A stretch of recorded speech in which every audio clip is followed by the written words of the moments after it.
We're live. What's going on, D-Bags? Hope you guys are doing well. We're back here again with another episode of the Detox Podcast, episode 264 to be exact. If you're new here, my name is Darren Rita. Feel free to connect with me at any of the links down below.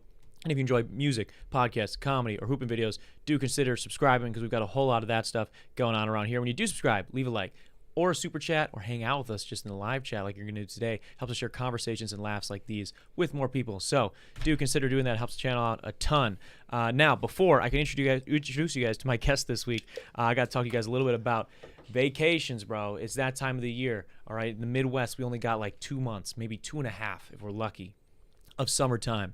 It's the best time of the year to get away, go up north, experience some beautiful weather, some beautiful nature, and there's no better place to do it than with today's sponsor, Alpine House 2. Alpine House 2 is a classic Swiss chalet duplex A-frame with a log cabin interior located directly across from the Ski Chalet Resort in Iron River, Michigan. When I say directly across the street from, I mean like you can throw a football and hit it. Even myself, which we're going to be talking about some rec league soccer today, myself as a very, very terrible soccer player, could kick a ball over there. It's so close by. It's ridiculous. Surrounded by forests, lakes, rivers, obviously Iron Rivers more specifically, Alpine House 2 is the destination for fishing, hunting, hiking, and snowmobiling. Currently, Alpine House 2, they just finished a bunch of amazing renovations and had the first 2 months almost completely booked up. And they're booking for this month, or for August right now, actually. They're finishing up booking for August. So if you're interested, go to at ALPINEHAUS, the number 2, at Alpine House 2 on Instagram to stay up to date on bookings, renovations, and more. That's one more time. That's at Alpine House 2. You can reach out to them, tell them Darren Rita, Detox sent you, and they will set you guys up. Go treat yourself. You and the fam deserve a vacation. Go check out what they got up in Iron River, Michigan. It's beautiful up there. Now, with all that stuff out of the way, I'm excited to get to kick with my guest this week. He's quite literally a dude that I met in a rec soccer league, to be specific. Let's give a wet detox welcome to Dan Schlewitz. And I said it right? That's how you do it? Look at this guy. Legend, bro. Legend. I met you in a rec league of all things. You're just a guy I know from a rec league at this point. But we're about to become a lot more, I'm hoping. You play a lot of rec league soccer. I do. Well, how many days a week are you playing soccer? 4. I'm on 4 teams right now. Do you? Okay, so now when we met, it was like, I think it was the first week. I had a couple people not show up. You were just kind of there. You're like, you know what? You guys need an extra person. I'm like, I guess so, bro. And you just like, so are you always that outgoing of a guy? Oh, yeah. Are you just, that's kind of how you are? I mean, I haven't been like that my whole life, but yeah, that's. How do you get the courage to do that, bro? I don't know. Rec league sports can be intimidating, man. You know, you never know who's going to be on that other team. You were just so kind to be like, yo, these guys look like they need help. I'm going to jump on and save their lives. And that's what you did. You came into our lives. You saved us, Dan. I mean, I'm not doing that so much these days, but like last season, I was subbing for like any team I could. Like I'd show up. It'd be like 4 games scheduled a night, and I'd show up for the first one and offer to sub in the next one. And then play my roster game too. Yeah, so. Always soccer. Are you specifically soccer when it comes to rec sports, or no, do you do anything else? No, yeah, soccer is my sport. Okay. Mountain biking was my sport, but I've given that up for soccer. Why? The injury risk with how I ride is so high that like I don't want to break an ankle or my face or my pelvis and then miss out on soccer. How do you ride? What are you doing? It's so dangerous, bro. Are you riding dirty? The more rocks, the more roots, the drops. Speed, all of that. That's what I like. It's scary, dude. It is scary. I've broken my ankle mountain biking. I broke my wrist doing other kinds of biking. Was that what I saw? So I was doing some creeping on your Instagram, getting ready. I saw you. That's you were in Denver, I think, right? When you broke your ankle, was that? When I broke my ankle, I wasn't in Denver proper, but I was like 35 minutes outside of Denver. Oh, okay, yeah, shit, dude. And you were mountain biking. That's a story in itself. Yeah. Well, what happened? So I was in Denver for a very good family friend's wedding, right? And I had never ridden down like legit mountains before, so I was like, "Fuck, I'm gonna take this opportunity." And thankfully, there was a bike shop in the area that was running demos of my dream bike, basically. What's your dream bike? It's been a while since I thought about it, but I'm pretty sure it's a bike by the brand Evil. And the specific model, I think, was Insurgent. So it was an Evil Insurgent. Sounds demonic. And there's This guy. They're a pretty badass Yeah. brand, honestly. Let's pull it up, bro. Pull that up. Pull it up, Mike. And then I'm not sure exactly which version of the Insurgent I was riding, but there's two of them, and one is worth like, at the time at least, it was worth like $6,000, and the other one was worth like $7,000, and I was riding one of them, and Is this what it looks like? Is that what it looks like? He's gonna pull it up here. He'll make it for. Put us on the tier list here so we can see this, or the React, whatever. Yeah. That's what it looks like. Something like that. No, yeah. I mean, they're That's very legit. serious bikes, and like my main mountain bike is also a very serious bike, but it's not that serious. So that's like that. I mean, that looks legit. So what's the difference in a mountain bike specifically versus like just a regular like long distance bike? There's quite a few differences. There's geometry of the frame, which controls where your body weight is focused on the bike. Yeah. And like how it handles corners and various other aspects of riding. There's suspension, and at that level of riding you typically have what's called full suspension, where you have suspension in the front and the rear. And I imagine you probably very different tires is another thing. Are the tires going to be much wider, I imagine? Wider, completely different texture. Like Yeah. with the road bikes, like it's a very narrow, thin tire that's very smooth. Yeah. With like that kind of mountain bike, you're talking like 2.7-inch wide tires with knobs and specific patterns to, grip differently if you're going on corners or if you're riding through wet mud versus completely dry, dusty terrain, and Yeah. what you're riding over. You ever pop a tire mountain yeah. biking? Um, Because that sounds I've pretty popped dangerous. a couple of mountain biking, but never had an issue like as a result of that. But road biking, oh shit! I was riding down. So I'm from Wassa, and we have Rib Mountain there, Mm-hmm. and you can ride your bike up this like 2.5 mile road up the mountain. I used to do that like all the time, and then fucking fly down I it. was gonna say, yeah, you're probably going pretty fast on Oh the way yeah. back. Yeah. On the way down, I'd be passing traffic going, like 45 miles per hour. And one time I hit a rock, which wouldn't be an issue, but I was lazy and didn't check my air pressure before I went out. So it popped both my tires at once. I was going like 47 miles per hour down this mountain. And another thing, down this road, so you have a 2-lane road. Yeah. And then you have like a small paved walking path, and then on the other side of the path is just like a cliff, rocks, and then just woods. So if I would have crashed, like I would have flown off that cliff like into a tree and maybe died. Yeah. Good chance of that. Holy shit, dude. When they both popped, is it like, did you flip over the top No, of I it, didn't or crash did at it all. just skid?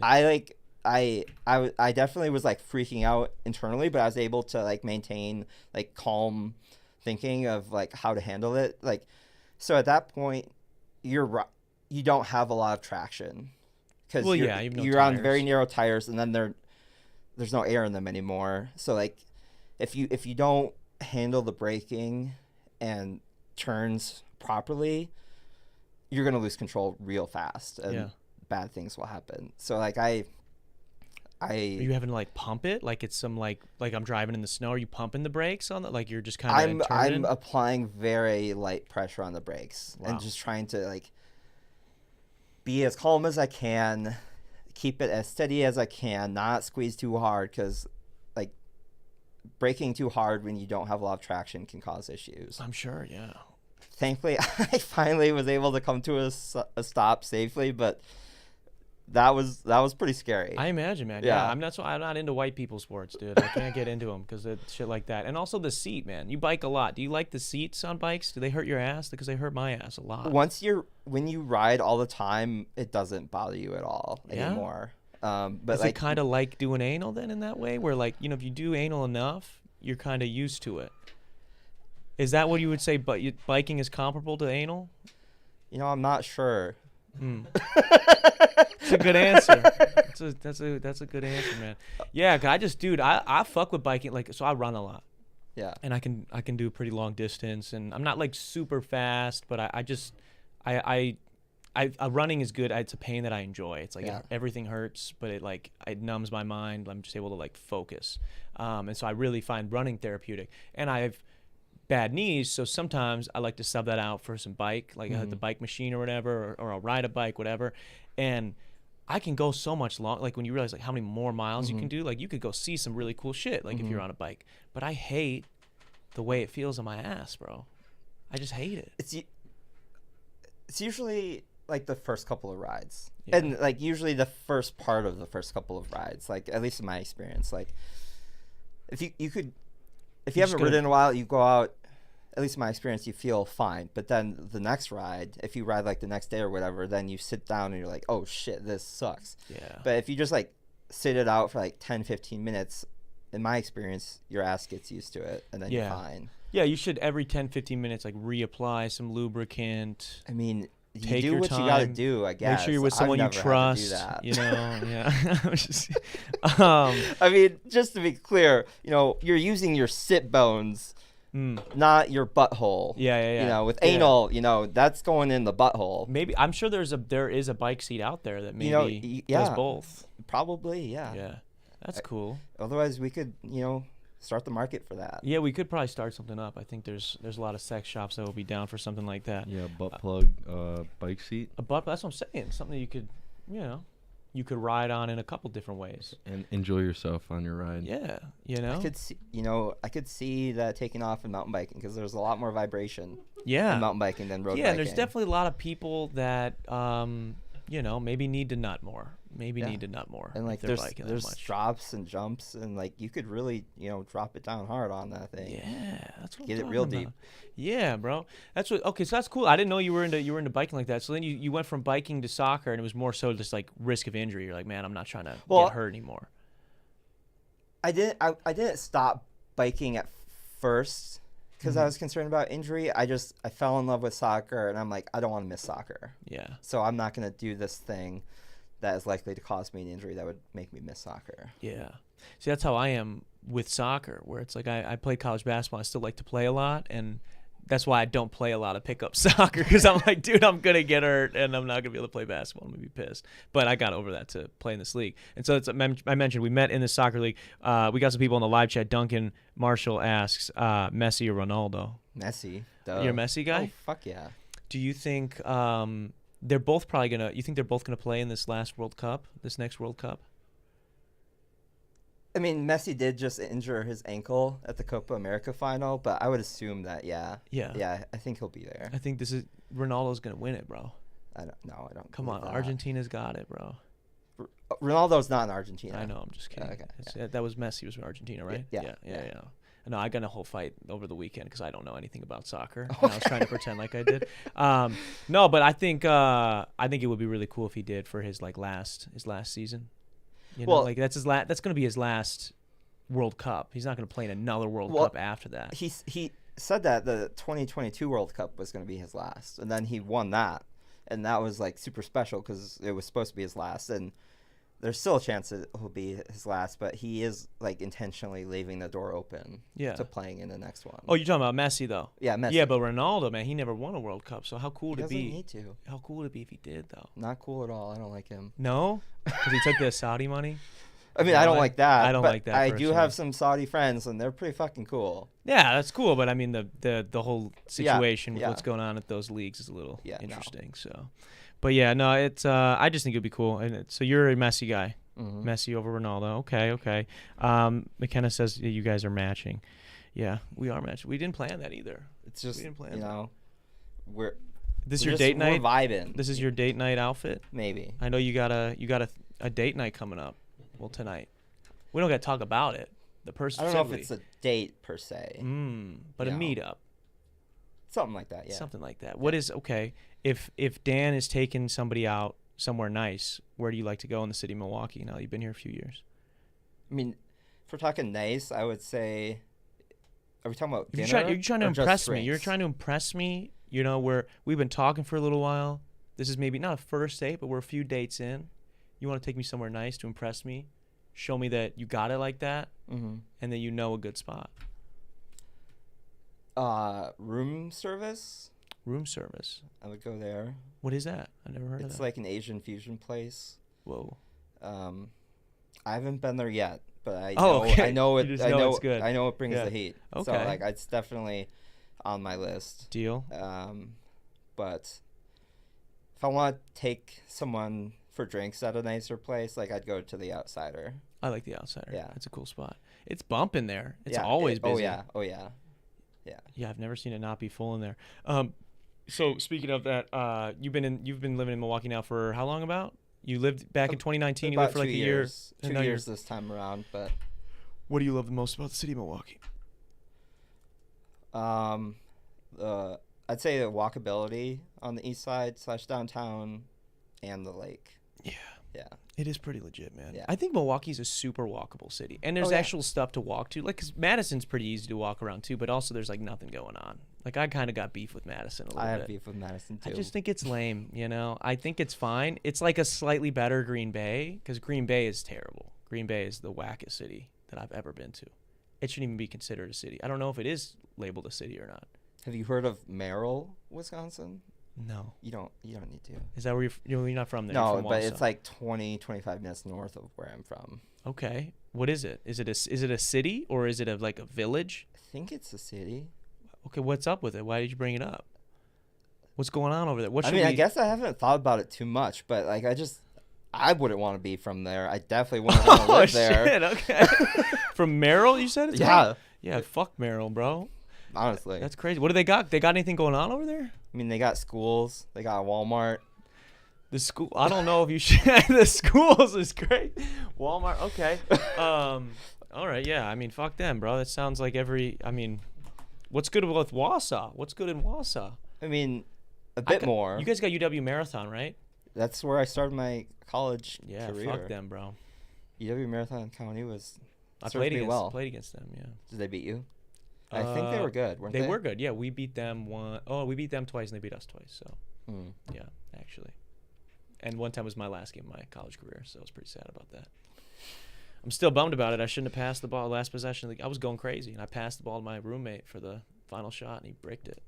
I should have just pulled it. How was the roommate situation after that? It was fine. I mean, he wasn't very he's a really nice guy, but he was so out of he was getting drunk, like blackout drunk every night. He shouldn't have even been on a college basketball team at that point, probably. And I think he would say that. But yeah, so he probably shouldn't have been in the game at that point. But 2 guys fouled out, and we only had 7 players at that point in the season because we lost half the team to eligibility. So he was like only in because he had to be in, and we were trying to hide him the whole second half, where it was like we're running a 2-3 zone, and we would keep rotating where he was in the zone, and they would just find it, swing it to wherever he was, and score on him. And it was like, fuck, dude. So it was, yeah, they're good. They're a good squad, but fuck Wausau for that. You recently, one more run. What's one more run about? Messy. Oh yeah, that's what I'm saying. You shaved your head recently, bro. Yeah. Why? What was that about? What went into the decision? Because I think about it all the time. Yeah. I'm like, dude, today's the day. I'm done. I'm sick of it. So I was like, feeling the way I was styling my hair, but like I didn't realize how thin it had gotten in the back. Mm-hmm. And then I can't remember if I saw a picture somewhere, but then I, really took a deep look and like took like 1,001 pictures of the back of my head, and then I really got a good look, and I was like, fuck! You're losing it. It was lost, bro. Yeah? Yeah. Shit, were you sad? Oh, sad? yeah. Yeah. No. And like, I had started like taking some pills to try to like fix it, but Like biotin or something? minoxidil, which so like I think Rogaine is minoxidil, but I just take a pill. Yeah. And then another one and I'd been on them for like a month when I shaved my head, because I was like, they probably don't work, and even if they do work, it's only gonna make a 10% improvement for a couple of years. So it's like, fuck this, I'm just gonna shave it. So I shaved it, like bald. Was that freeing? Were you free? Did you feel free of like the stress? A little bit. Yeah. But it wasn't worth it. No. I would rather have hair than that freedom. Really? Yeah. I'm still, fingers crossed with my half finger that, another 6 months, I'll have a full head of hair. Are you still taking it? Oh yeah. Good. Yeah. And I Yeah. feel like I feel like I'm making some progress. Yeah. It takes time though. Like right now I've been on it for like 3.5 months. Do you do the needling too? Do people no, do? No. Bro, I see all that shit, bro. Sometimes, dude, every day I'm looking in the mirror, like checking my hairline, like checking where it's at. I'm like, bro, I'll be tweaking about it. I know. I'll be tweaking about the it. first day we met each other, we were talking about going to Turkey to get hair plugs. I know. That's what I'm thinking. That's what I've been heavily considering it, bro, because like the worst one you could get here, if you had that money, you take that to Turkey, you getting probably like the A tier over there. You getting pretty solid work done for a few grand. It might be worth it. It will be hard though. I'll have to pre-record a bunch of these episodes because we shoot every Monday, and you do gotta like shave it all off to get the transplant. Right. So I wouldn't want everybody I wouldn't want to look like that for that long. Like, cause you have to have like the lines and shit. They're like, I don't know. Seems like a lot of work. But people just fucked up my hair. That's what it was. Like I went to people that didn't know. They knew how to cut hair, but I guess there's not a lot of training done on curly hair. You went to Black Barber, didn't you? No, I didn't. No, that's where I messed up. I should have probably. What happens is if you go to people that don't know how to cut curly hair, know how to deal with them, they use like a lot of thinning shears, and it's so bad for curly hair because it like destroys your curls. And so like I like go in because I'm like the ends of my shit was dead, and if you scroll back, dude, you can see the progression and then the regression of my hair, and now I'm trying to fix it again. But like if you look at like. It's embarrassing. I know. I think it's 164. Episodes 164. Best my hair's ever looked. That's what I show. I show that to people when I go in to get a haircut. I'm like, look at this. I used to be beautiful. I'm not anymore. But just so you know, I used to be. And like my hair is like so full and the curls were like so tight. And what happened was like eventually, hair's like that was fresh like off COVID, right? Like so I didn't cut it at all. This is the first time it's ever been that long. So of course my shit's gonna be like super healthy, super whatever. But then like I want to get that first cut because it started getting a little dead towards the end. I go in asking, I just want to trim. They pull out the thinning shears. I have no idea. I just trust them. They do it. I get 2 haircuts like that, bro. 2 haircuts like that before someone says, oh, you're not supposed to do that, right? And I'm like, what? So my shit got all shredded up. It's thinner now. The curls look like I'm getting roasted by drag queens on my own show, telling me my hair looks like ramen noodles now. It's fucked, man. That's why sometimes I envy that you shaved it off. I'm like, man, I feel like I would be a little bit freer if I just got rid of it. You think? Maybe. I don't know. I met you with a man bun, right? Yeah. So like, I didn't see you with this kind of hair until I watched you on the podcast. And, watching on YouTube, your hair looks a lot more wet. At least maybe it's drier today than it usually is, but it looks a lot more wet. So like, not trying to be a dick, bro, but reminded me a bit poodly. There's a skit. There's a skit on I Think You Should Leave with Tim Robinson. He's good. Where he gets a haircut and it looks like dog ears. Like poodle dog ears. What? That's what we've got going on here. Dog ears.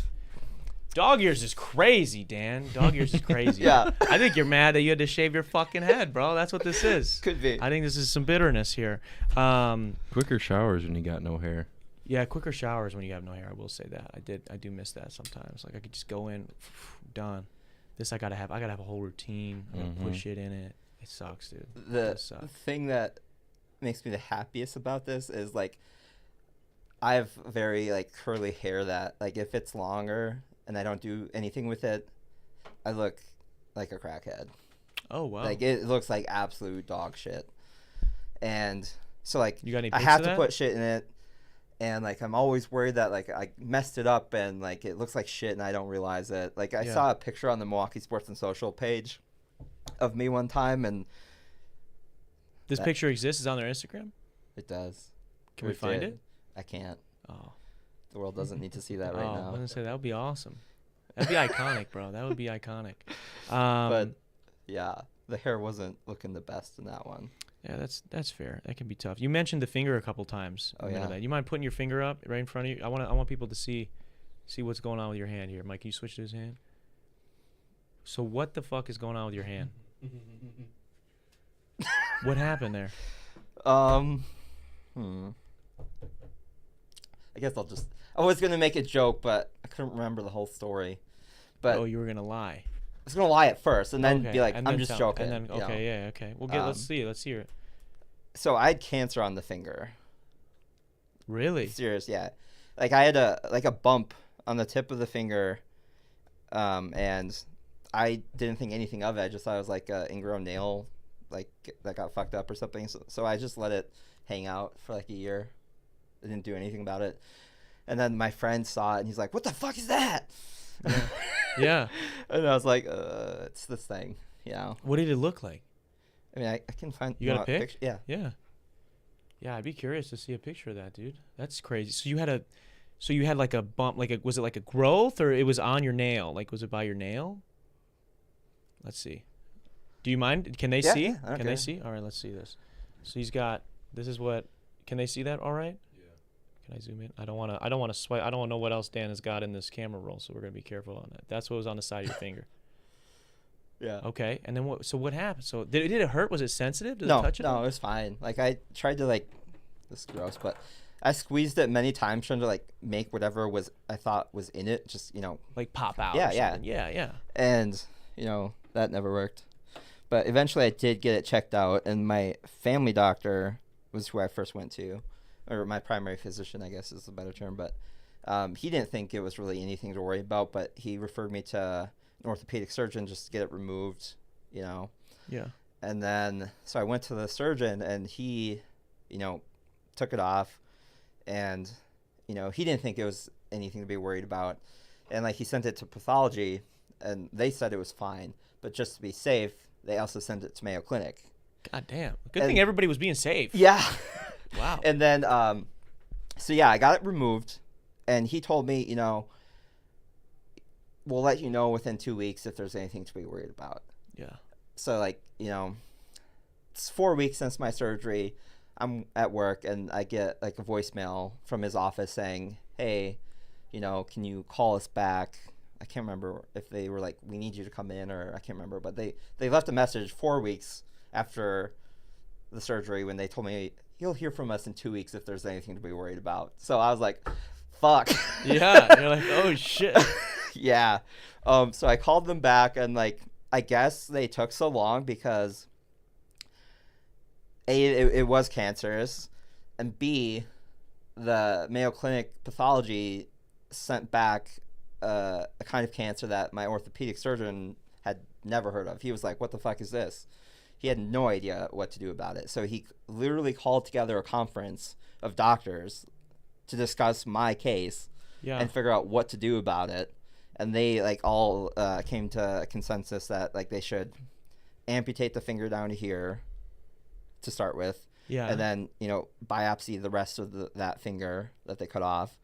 And then going forward, refer me to a cancer specialist. And at that point they also said, we're gonna do a CT scan of your chest, because I guess with this kind of cancer, it's most likely to spread to the chest. What kind of cancer is it, man? Did It's they give you digital papillary adenocarcinoma. Whoa. Yeah. It's a lot. And what does it do typically, other than regular cancer? I things? don't. Here's the thing: it's super fucking rare. Yeah. Literally 1 in a million. Holy So shit. there's really not a whole lot of, medical literature on it. Yeah. So I don't have a good grasp, And really. so but then they checked you for everywhere else, and you Yeah. don't have it. Right. Yeah. And then going forward, they said, we're gonna do a chest and a CAT scan every 6 months, an X-ray and a CAT scan of your chest every 6 months, alternating going forward. And we're going to do that for the next 20 years. Because I guess in the few cases there have been, it's been shown to make a second appearance as late as 20 years after the first appearance. Whoa, dude. Holy shit. Yeah. So, and it started on your finger. Yeah. Yeah. Nowhere else. Right. What were you putting your finger in? Who did you put your finger in? Is that? I mean, Darren. I don't know. I'm a good Christian boy. I don't put my fingers in holes, dude. bro. I'm just That's kidding. crazy, I haven't been though. to No, church in so long. that's I've crazy, definitely though, put man. fingers in holes. Yeah, that's great. So, okay, That's great. Can you bend it at all? Okay, you still got it. Wow. I got some action there. Yeah. You know, Does that help? help with what? I don't know. Does it give you a different? It looks like maybe you get a different angle than I could get. I don't think it's long enough to really make I guess that angle but do I mean, anything, you got know? like a strong looking hand. You though, could so I feel satisfy the clit with that. Yeah. Oh, I mean, Okay. well, yeah. Jesus Christ, Mike. Damn, we try to. I'm being subtle about it. This guy crazy. Switch to Dan real quick. I want to line him up a little bit. That's awesome. That's craziness, dude. That's craziness. Okay. Joey said. I saw what Joey said too. He can't. He made you delete it. We got some people in the live chat here. Joey said. Did you ever do a perm, Darren, or is your curls natural? They're natural. I do put a little bit of product in though. And then Joey said, what did it say specifically? It said, dude shook hands with Edward Scissorhands. that's what he said that when you first put your hand up, and then immediately after put delete my comment after I heard what he just said. So That sounds like a pussy, honestly. Yeah. I wouldn't have said delete my comment. Yeah, that's a slay, right? That's cool, man. But I know we've talked a little bit prior to the show and whatnot that you've worked in politics before. Mm-hmm. Dude. So aside from all your soccer and fingering and your biking shenanigans, right? You've also worked in political campaigns. Mm-hmm. What is that like, bro? Because we're in election season now. Yeah, no, right? it fucking sucks. Yeah. What is like the average? Like what would you even call that position? Like if someone works at a Target or a Walmart, right? They're a retail worker. Right. What would be the name of what it is that you were doing, or the average person that's working on a campaign? I mean, the typical term for it is, political organizer. But like, depending on like who you're working for or like what kind of organization you're organizing for, like the name might take on a bit of a different meaning, or they might switch the name because they don't add avoid words or you know. Mm-hmm. But So what's the life of a typical political organizer look like right now in something like this, like election season, big election, historic election where someone's dropping out and crazy shit's going on? So when I was working in that, right now I was, doing a lot of, volunteer recruitment. I was getting yard signs distributed. What does that look? Are you are you the one calling me to be like, hey, Darren, are you registered to vote in the upcoming election? Are you doing stuff like that, or that? Other conversations, yeah, a lot of, and not just like asking if you registered to vote, but trying to get you to like help us with volunteering. Like, hey, do you want to, make calls? Do you want to put up yard signs? Do you want to, do other shit? What That's gotta drain you, dude. Oh, that's gotta fucking drain you. awful. And I What's the wasn't good at it, so it was especially awful. Yeah. During the pandemic, so it was, I can keep adding more awfuls. Really? Yeah. That's just what's the longest you would spend on some guy? Because sometimes I feel bad. I'm like, dude, I gotta be such a waste for all these people's time. Honestly, they didn't want you're expected to make a shit ton of calls like every day. So like you don't want to get bogged down just shooting the shit. You don't want to just like have a 20-minute bitch session about politics without getting something out of it for your campaign. If they show, how soon will you hang up? Like what? Well, what I would mean, be... unless they're being like profane or like abusive, like you wouldn't just like hang up. Like you would verbally like nudge the conversation towards an end. Yeah. And then then you wouldn't hang up, but you wouldn't just be like click. Yeah. Yeah, that would be unprofessional probably. And it's just a bad look on the candidate. campaign and candidate. Yeah. Yeah. What's okay? What are like the what are the do's and don'ts as a political organizer? I would say, don't remain professional. On the conversations, like you're talking about things that get a lot of people super heated. So like, you've got to just not take things personal, and like you're not there to get in this super heated argument about how you feel about an issue. Yeah. Like, no matter what the person you're calling's stance is on something, depending on the mission on that day, like you might be trying to convince them of something else or bring other information to their point of view, but you're not just like there to, box with them verbally about the topic. Yeah, you're not a like Twitch debater right now, right? You're not trying Yeah. to debate them on some Yeah. shit. That's fair. You're definitely not there to be a pundit. No. Yeah. What's like the hardest part about being a political organizer that maybe people wouldn't know? Because like we all hate this time of year, you know, especially living in a swing state, right? We live in Wisconsin. Yeah. And Wisconsin, I mean, us and whatever 4 or 5 other states always basically decide who wins the election. So we get it even worse than the rest of the country gets it when it comes to like specifically getting targeted with all this shit. What is something that would maybe that we don't know as people that are just annoyed with all this shit from the other side? What is something that we don't get, or maybe that we wouldn't get? I mean, there's a number of things. At least for me, it was just so like we're making hundreds of calls every day. Every single day. Like we have to hit a certain number of calls, and the vast majority of people don't pick up because like for the most part we're calling landlines. Yeah. Oh yeah. Most of those people are dead. So it was that was just so fucking annoying. Like, bro, like this I'm not gonna I have doubts about the effectiveness of political organizing these days. But when you do get someone to answer the phone, like getting them to like agree to volunteer and then getting them to actually do a shift of volunteering, like it's fucking hard. Like Bro, I could never master it. It's hard to get people to show up to this fucking rec league soccer. Right. Yeah. So trust me, I believe it. But then like some of my coworkers were just like fucking wizards. And I was like, you're getting more volunteers recruited per day than I'm getting to answer the phone in the first place. Like, how are you doing this? Like, I was not natural at it. What did you see in those people that were able to do it? Did you see any common themes? Anything that maybe they were able to, that they were good at, that you're like, wow, I wish I could do that. I wish I could be like X. I mean, or were they just paying people? Maybe they were just their friends, bro. Maybe they were cheating the system. It's like a pyramid scheme. Political organizing sounds a little bit like a pyramid scheme. I would say, thinking back, that the majority of those like organizers who were like ultra successful at it were women.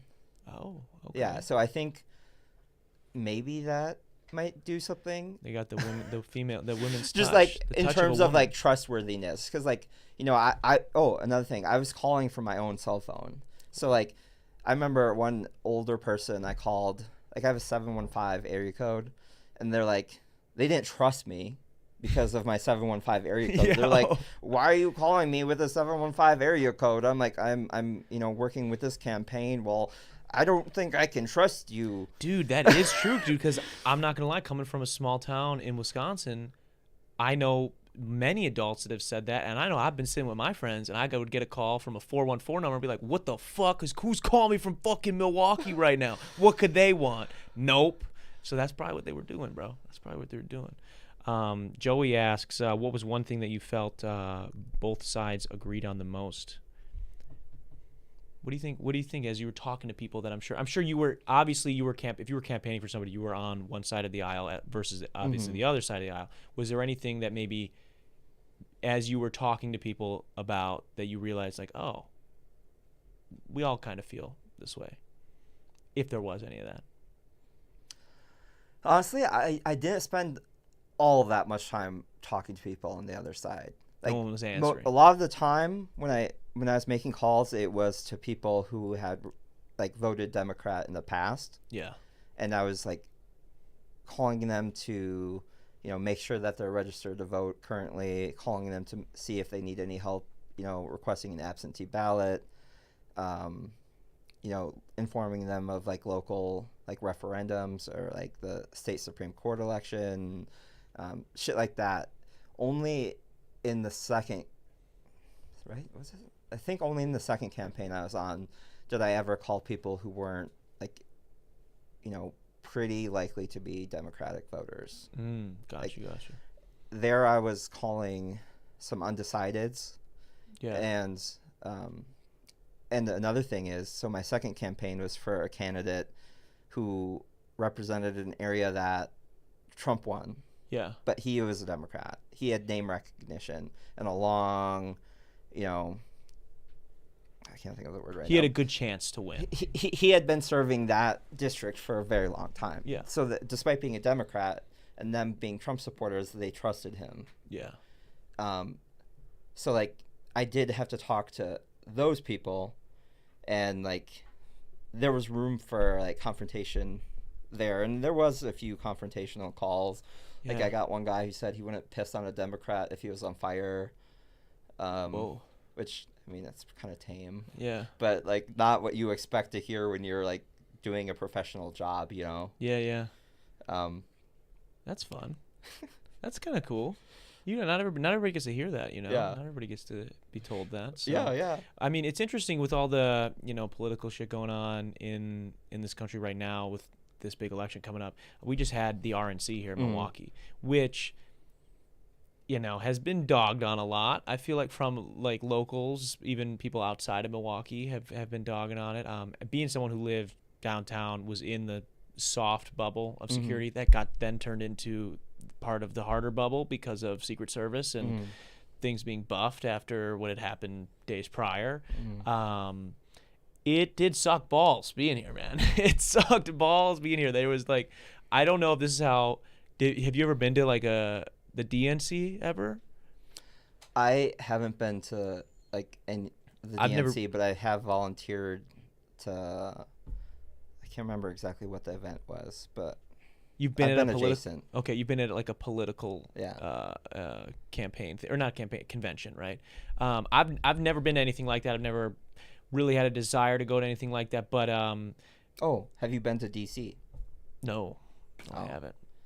No, I didn't have the money for that field trip. I didn't go on a field They did trip. do it. They did do it. My 8th grade year was an option. And me and one of my buddies, we got the idea that like, oh, maybe if we don't go, our parents will just give us the money. And they were like, we weren't going to pay for you to go anyways, so you can just stay at home.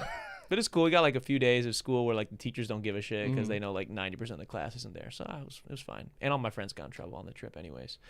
They tried to make lean in their room. So they snuck out. They bought what would you call? They bought, what's it called? What's the cough syrup? They bought cough syrup. NyQuil. Yeah, they bought like a bunch of NyQuil, and then they were mixing it with some other syrup and Sprite. And so yeah, they got in a lot of trouble. They were 8th grade, bro. These are 12-year-olds, so 13-year-olds. So yeah, it was cool. Lake Hood represent. But yeah, the RNC. I've never been to a political convention. I don't know the kind of people that would be excited to go to any. I mean, not to diss you if you are excited to go to political campaigns. I don't know if I would trust anybody that's super excited to go to a political convention regardless, right? Like it seems a little crazy to me. But specifically, the RNC was coming to Milwaukee, which is interesting because Milwaukee's a Democratic city. And then the RNC's coming to town, obviously very not, like just Republicans in general don't really love cities traditionally. And it was this big thing. I work in the service industry. A lot of businesses were like, well, you know what? At least it'll bring a bunch of business to town. All the Republicans are like, we're going to show out for Milwaukee. It's going to be really great for the city. Like, we're so excited for you to host us. People organizing it, bro. I'm going to put this out there. Y'all suck at your jobs. Because there was no, and I will give them a tiny bit of grace, a tiny bit of empathy, because obviously there was the assassination attempt. So then there was things got a little bit changed up on like what was going to be blockaded and whatnot, whatever. But there was not a lick of signage, no communication. I live in the box. I go out for dinner. We shoot a podcast, right, every Monday. Was it last week when that was going on? Yeah, it was last week. We should get done with this podcast. We exit the bubble to go get food. I'm coming back. Again, I'm supposed to be in the soft barrier, trying to drive my car back to my house, and they're like, you can't go here. I'm like, what do you mean? They're like, Secret Service just decided that these 3 blocks are shut down. I'm like, when? Like, within the last 15 minutes, they're like, yeah, it's shut down the rest of the night. You're going to have to park somewhere else and walk to your house. I'm like, all right, man, cool. Like, there was no communication. So that sucked balls. And it was interesting, too, being in the service industry. And when you're in the service industry, it's this interesting thing because usually everybody that, I won't say everybody, but a lot of people that work in the service industry, they're probably, whether or not they're politically active or not, they're probably more liberal. And I mean, they're a little bit edgy and fucked up, but they're probably more liberal, and a lot of the people you serve are maybe not. And it was so interesting running into people that like are super big, I guess you would say registered Republicans, and they're like, so are you guys really busy? Have you guys been really busy? It's like, no, it's actually the slowest week in our business's entirety, or the entire time this business has been open, the slowest week. And it was like that for most of Milwaukee. I think it was like 80 to 85% of businesses had their worst week. Because they don't, but like if you think about it from just as, I'm not trying to shit on Republicans at all here, but like if they hate cities, like they don't love cities, they especially if you think about what they're told from like media of what cities are like, what incentive would they have to go outside of the bubble? If all they hear on like Fox News is how shitty cities are and da da da da da, and so of course they're not going to go, you know. They're scared of baristas, bro. They're not going to fucking go to the random local coffee shop. They're staying in the bubble. And that's what happened. So it was really sad. I was sad about that. Like, I was at least excited, even though I don't really agree with a lot of Republican talking points and especially a lot of Republican rhetoric. I was at least excited, like, you know what? It's going to be good for the city. We're going to make some money. And that didn't happen. How was it? You live in Milwaukee, too. What was your RNC experience like? I was outside of the zones, but I scootered around exploring them. Just like a nerd for that shit. Like, yeah. Well, I mean, you worked in a political. I'm sure you would be interested. Yeah. And then I was at Nomad. I can't remember. Was it 2 weeks ago now for the Euro finals and the Copa America final? And there was a guy. There massive crowd at Nomad, and there was a guy with his drone there just capturing the crowd. His drone was like 40 feet in the air probably.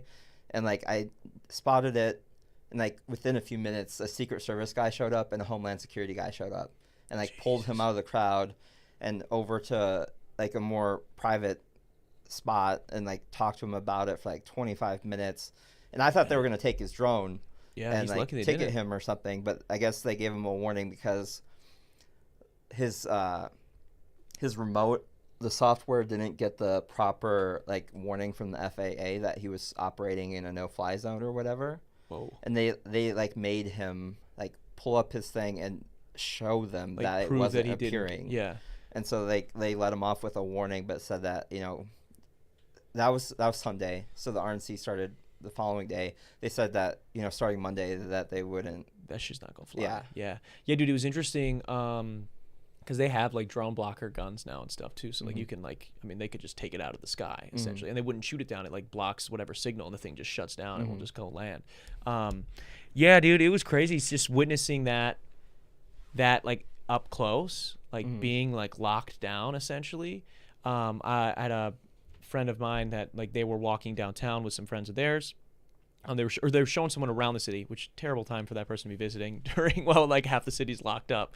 But they're on a walk, and she notices that like this dog, probably like 100 yards from them, is like super well trained. This guy's got like a big German Shepherd sitting next to him, not on a leash. That's like downtown. You're like, dogs usually on a leash, man. Nobody's walking downtown with a dog that's just not on a leash.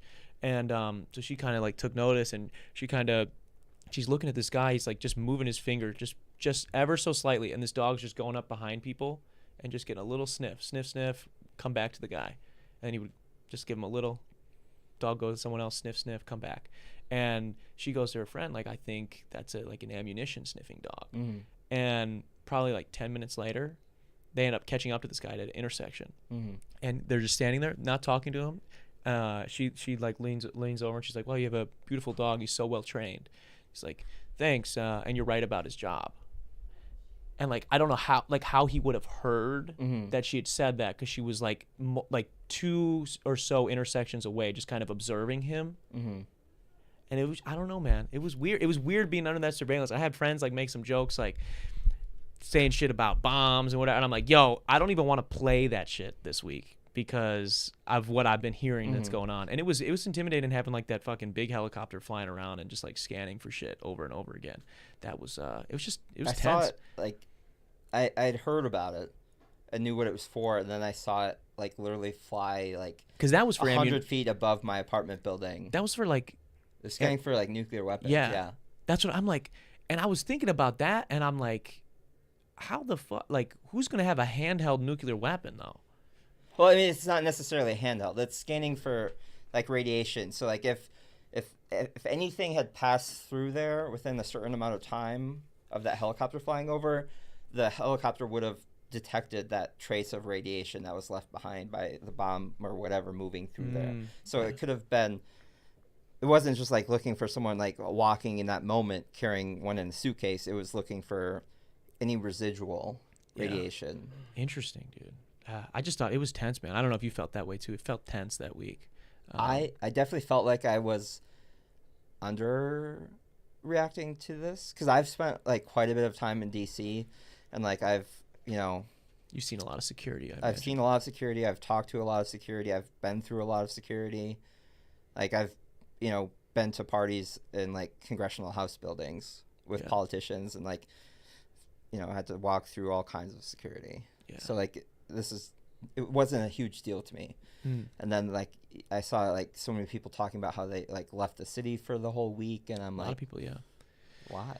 Well, that's the other thing that hurt Milwaukee. So it was like the fact that like 50,000 some Republicans come to town who really don't, just being honest, love supporting small businesses like that, especially in a city. They don't want to walk around the city. And then you have factor in the part that none of the locals wanted to deal with that. So then they all dipped for the week. They went to Door County or they went to Chicago for the week or whatever. They just took a week away. So like the whole city just lost out on a ton of money. Now I'm curious, Joey brings up a question in the chat here again. As someone who's been a political organizer before, how likely do you think it is that a third-party candidate gets on the ballot? Completely unlikely. Super unlikely. What would they can fuck everything up and get enough write-in votes. Yeah. And throw things a bit out of balance. But that's what a lot of people. So like, it was kind of the thing with Kanye a couple of years ago, and now with RFK, where I don't know the specifics on RFK. I don't believe he's funded by the same super PACs as Ye was, but I know like Ye, the little bit of funding he did have was coming from like the same people that were funding Trump's campaign. Right. Yeah. So the hope was like, because it's essentially just it's not going to be votes for Biden. It'll be votes for Ye, which takes him enough away. If it takes enough away from Biden, then Trump can win. He can get that dub. And I know that's what they were kind of trying to like snag a bunch of the youth, because they know a bunch of the youth is like, fuck it, like who gives who cares? And a bunch of obviously Gen Z voters skew heavily Democrat. So do you think that there's a similar thing going on in this election with because I know that's sort of like, I don't know. I'm not going to say that. I have no idea. I've not researched RFK's whatever, but I know like a lot of people are calling to have him be heard out. I know they wanted him to be at the debate, and there's just like this growing bubble online of people that are like, this is the guy. His voice scares the shit out of me, though, I will say. If you've ever heard him speak, his voice is like, that guy, he looks healthier than Joe Biden, but he does not sound healthier than Joe Biden, bro. He does not. Honestly, I don't know a whole heck of a lot about him, because I stopped paying attention for the most part to politics about a year ago, because like despite having like a degree in political science and having worked in it and having spent a ton of time in DC and almost moved to DC, like it's so fucking crazy. Yeah. Politics are that like it wasn't like healthy for me to like be so consumed with staying up to date with every political news event happening each minute of the day. So like I just stepped away completely, and I'll read something here and there, but like it's probably smarter, man. I'm still gonna vote, but like I'm not gonna follow like every big political reporter's Twitter account and get like every breaking thing every minute of the day. It is anxiety inducing for sure, dude. That's what like I know. I had a similar thing in, I want to say maybe like probably, I think a lot of people did, maybe 2021, where like took a deep breath and we're like, all right, let's just chill for a bit. Like, let's all relax now that election's over. And now we're ramping back up again. So it's kind of, that snowball's building. But Coco brings up the thing that we were going to get to, we talked about before we went live. The reason I brought all this up to tie it into a comedic bow is the RNC being in Milwaukee for a week actually did some damage to a favorite site of many of our gay friends and family, Grindr. Grindr had some issues because of the RNC. It actually, from what I've been told, crashed because of the influx in traffic. Now, Mike's got it pulled up for us. We're going to look at this because this is hilarious, dude. The 2024 Republican National Convention. What website is this to, Mike? So I give credit where credit's due here. Let's see here. So I found another one by the Milwaukee. The Milwaukee Journal Sentinel. Yeah, I think that one's a little bit more. Should we click that? Why don't we do that one? Let's look at that one. Let's check there. Yeah, I had heard about this. I thought it was a joke, bro. And then I looked into it a little bit, just a little bit. And once I saw it was like for real, I was like, all right, we got to talk about this on the show. But yeah, the Milwaukee Journal Sentinel. Don't be lying to us. Okay, here we go. What does it say, Mike? You want me to read it? Yeah, you give me a little. It's too far away for me. No, Are hookups on the rise? What is this? Where are we? Where's the top of the article, Mike? Right here. Okay. Are hookups on the rise during the Republican National Convention this week? According to Google search trends, that has been one of the hot topics on people's minds in Milwaukee, particularly regarding the gay dating app Grindr, which has seen a flood of unconfirmed reports that it's continually crashing during the convention. But what's really happening to Grindr this week? One user in Milwaukee said there has been a major bump in anonymous users. Let's see. On any given day, you'll go on torso or a blank profile, said the source, who did not want to be named. Well, come on, man. Someone got to step up. He explained that that profile typically means a user is looking for a fling and not a relationship. Well, yeah, that makes sense.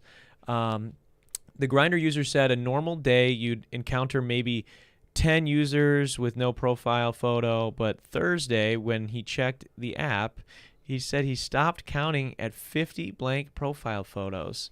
And if that's what did it say? If that's the case, it aligns with Grindr's activity during the previous national conventions. It's both sides too. Wow. A lot of gay people in D.C., bro. Is that your experience when you would go out there? A lot of gay stuff going on? Honestly, I can't really remember, anything of note. I think it's cool. I think maybe they should just, we need more of it. I think maybe they just got to be more open about it, I mean, there are like openly gay political groups for Trump and for Republicans. Like, yeah. Really? Oh, yeah. What do they look like? What are they about? Is this like Vivek Ramaswamy? Is that one of them? I don't know if he's gay or not. No. Okay. Just little joke there. Okay. What does it say? Democrats flocked to the app during their convention too. Same article said Grindr reported a 14.8. What does it say? 148. Oh, 148% increase during. Okay, yeah, the DNC, and so the RNC is the same thing. So both of these people are they're with it, bro. Yep. They're with it. I respect that, man. I think it's cool though. I just think it is interesting specifically with. I mean, it makes sense with Democrats, right? Mm-hmm. But it's a little bit funnier with the Republicans that they're doing it too. It's just we're gay, man. We're all gay. Just accept it. You are who you are. It's fine.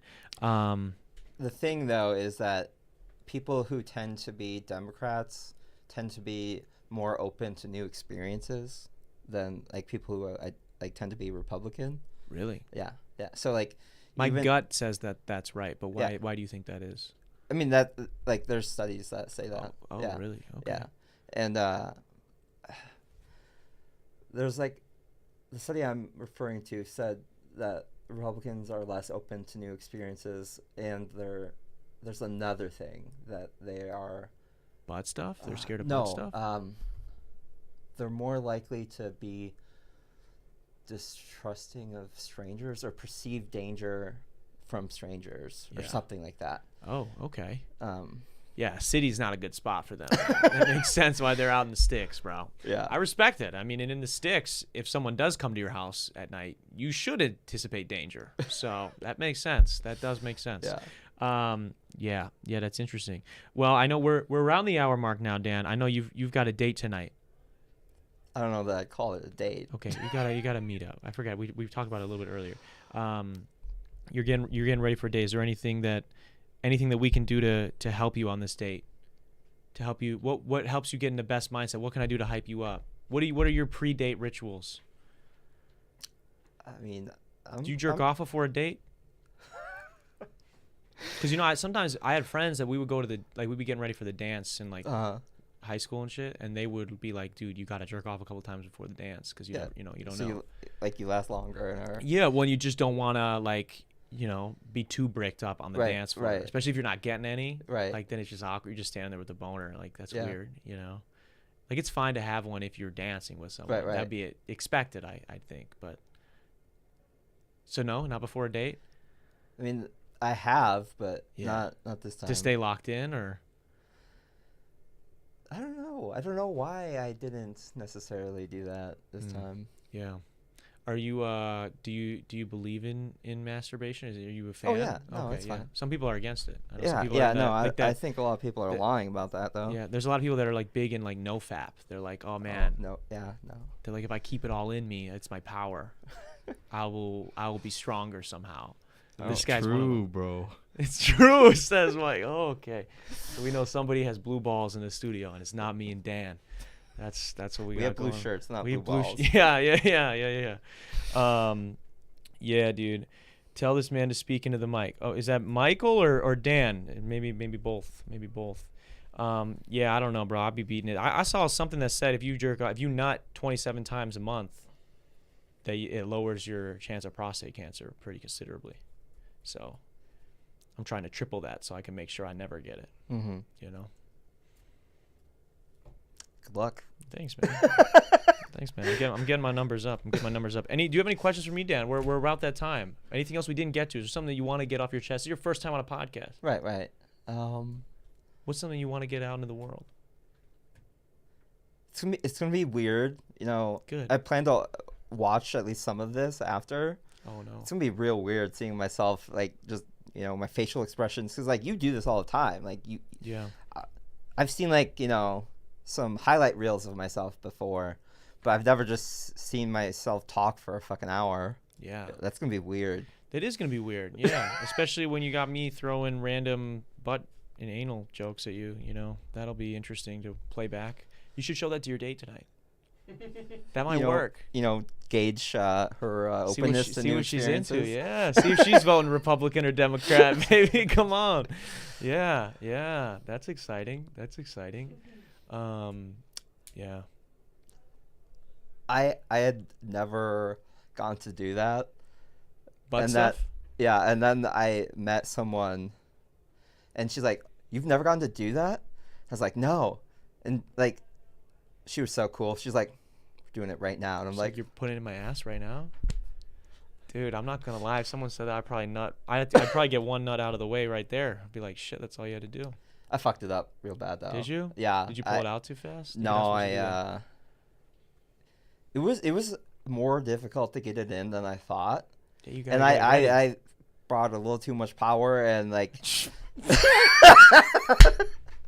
Okay. Yo. Anyways, she ended up having to use a bag of frozen corn to put some ice on it because it was screaming a bit. Yeah. You got to get it ready, man. She was cool. You got to get it ready first. Did you not get it ready, bro? I don't know how much detail we want to get into. That's fair. Here. No, you don't gotta you don't gotta paint a picture for me. See, that's the thing, man. Yeah, that's crazy. That's craziness. Well, that's good, bro. I'm happy you got to do it. At least someone was down to show you the ropes. Hopefully, you get to do it again someday. That was the last time doing anal. That was there definitely was her last time. Did you eat the corn after or no? I mean, I don't know. She probably didn't. Yeah, maybe at a later date. I left eventually. I mean, it was still sealed. I would maybe still yeah. do it. I'd maybe still eat it. I mean, she had an interesting relationship with vegetables. She really did. Yeah. We ended up being together for quite a while, and I remember. Dude, I mean, honestly, if someone goes to you, "Oh, you've never done anal? Put it in me right now." That sounds like a long distance relationship right there. I just remember this one time. It was early in our relationship, and I had just come down to see her for the weekend, and we went out with some friends of hers, and she wanted us to leave early before they did, and we went back to her place, and things are hot, but she's hungry, and like instead of like eating something that I would consider nutritious, good tasting, she warms up some fucking green beans, Oh. scarfs them down, and then hops on top of me, and then Wow. Then she ate some green beans and she was like, you know what? For my second dish. like I wouldn't have my pregame meal be green beans, but Yeah. I would save them for after. Maybe some broccoli or something. Who knows? I don't know. That's cool though. maybe She some, didn't, like- Red Bull or something. She didn't do anything with the vegetables, did she? Like with herself? Like she wasn't sexually into the vegetables. I know some people that are into that. It's crazy, man. Yeah. It's too vanilla. It's too vanilla for her. She's not about that.